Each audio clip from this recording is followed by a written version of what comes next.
Greetings, ladies and gentlefish, and welcome to this replay in the Lorraine 15551. Now, this game is not going to be about racking up massive quantities of damage or anything like that. It's going to be about teamwork.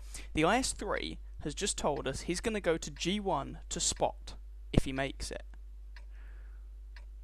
And I decide, you know what? If a heavy tank driver, and this is a tier 10 game I should point out, and he's in a tier 8 heavy tank. If a heavy tank driver on your team, even when bottom tier, decides that he's got balls and he's going to go to a forward position and kind of do that heavy tank style thing, support him if it's not going to put you in immediate danger of dying.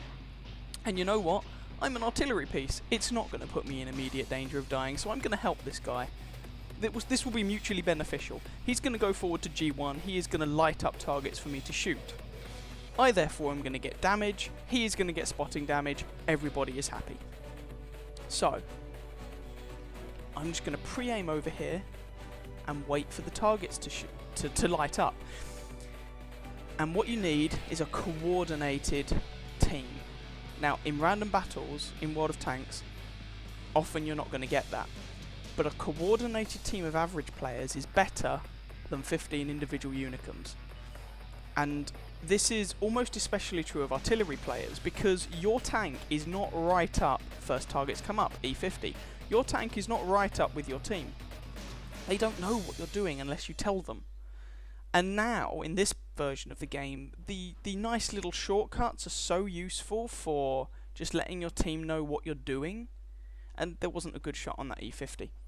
For letting your team know what you're doing, that, you know, make use of them. Tell your team, press F8, tell them you're reloading, you're going to be reloaded in 20 seconds or whatever.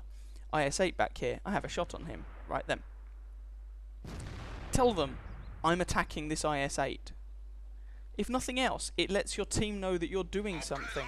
It lets them know that their artillery is in play, is active, and is supporting them. It lets them know that you're going to be reloading for 30 seconds and you can't help them. And it also lets them know that you're supporting this flank, you're not supporting the other flank. Things like that. There we go. I actually get a bunch of assistance damage from tracking that guy, I think it was. So try and keep communication to a maximum. And I'm reloading, and I really wish I was reloaded. And fire. And miss. There we go. French artillery doesn't have a particularly great splash radius. So, the IS-3 went forward. There's a Pershing up there as well. Ooh, that's going to hurt for the Pershing, but Object 140 comes in and ammo racks the IS-8. Pershing's doing spotting, IS-3 is doing spotting, and myself, there's a, I think it's a Waffenträger. Possibly, well, myself, a TD, and there's a heavy tank or two, and also an Object 140 on the middle of the map, going to be laying down fire. And I target this Foch. He's very dangerous. We want to make him go away, and that's going to sting. The roof armor of the Foch is garbage. 1200 damage into the Foch. Bazinga. And so again, I'm just telling the team, I'm reloading. Going to take me some time to reload. And that Foch, I didn't kill him, but you can bet your bottom dollar he's going to have moved. And that means that he's no longer going to be pre-aiming at our Pershing and IS-3 who are lighting these guys up, and it'd be really nice if our heavy tanks would move forward, if I'm honest. But there we go. C'est la vie. And also that was a butt ton of damage onto a tier 9 tank, to a tier 9 tank destroyer, which was nice. And there's that IS-3 who decided to be an absolute rock star and come forward and do spotting. And hopefully he doesn't... Oh, he just died for his effort, but while he distracted the enemy T-54E1, our Pershing managed to nail him. Even when that guy died, he was useful to the team. And he gets a good score. And I'm telling them, good job guys, well done.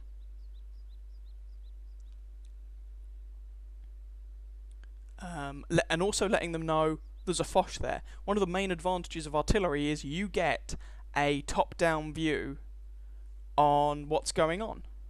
Yeah, I know, and the rest of our heavies are camping with me for some reason. You get a top-down view on what's going on. So if you see something like, you remember there's a Foch there, in this case, or you know, you see a tree fall, which means that someone is over there, and then let your team know. And our IS-3 says, thanks, by the way, Artie. Well, not a problem.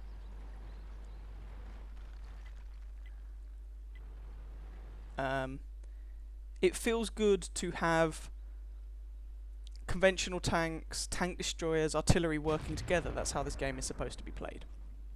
So, that Foch is in a whole world of trouble. But we do lose our Pershing, who's played a great game. But we have an AMX 50B, who is just going to wreck these guys. Oh, Rheinmetall moves forward. That's annoying.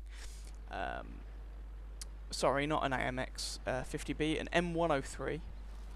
And a T28 who've moved up. And I'm also going to move up a little bit now and see if I can get some shots on some other people.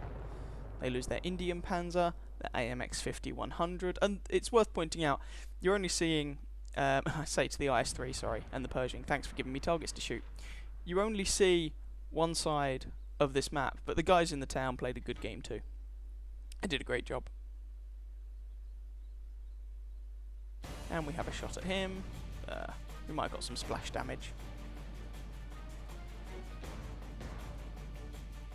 And I keep moving...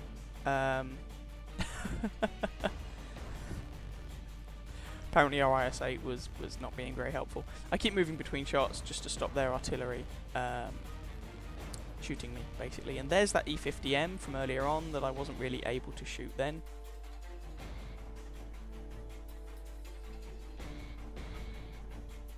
I'm trying to see if these guys can light him up. There he is. Is he artillery safe? No, he's not. I don't want to hit our ally. AMX nails him before I'm able to do a great deal of much. Fine. There's only 3 of them left, so I'm keeping an eye out for artillery. Their IS-7 is in town and is decidedly outnumbered and not looking very in a very good position, which just leaves their FV, which will probably be somewhere around here. The IS-7 just went down, and the Jagdtiger, and there is the Jagdtiger, and he is behind a rock. Boo and indeed hiss. But we're going to try and get a shot on him anyway. And artillery can be frustrating to play, but it's really nice when you have teammates who spot for you, who help you. Ooh, that's gonna sting. And there we go, we get a kill. And just the FV left. There he is. I'm probably not going to get a chance to kill him because I'm still reloading. And he's dead. And that was the game. And I ended up doing over 2,000 damage in a tier 10 game. And it was really nice to get that teamwork going. From my perspective, between me and that IS-3 player in particular. It was really nice to see. So, good game. That was great. So yeah, just remember, this is a team game. You want to do what you can for your team, and if you work together with your team, you massively increase your chances of winning. And in a random game, that's harder, and this is why platoons are so powerful, or well-coordinated platoons are so powerful. That means, say a fifth of your team, that's 20% of your team, is coordinated already with each other.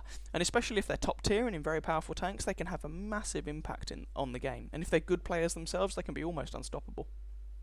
Anyway, I hope you guys enjoyed that game. Possibly even learned something, who knows. If you did, please feel free to subscribe to my channel and or check out some of my other videos, and I wish you happy hunting on that battlefield. Ciao, ciao.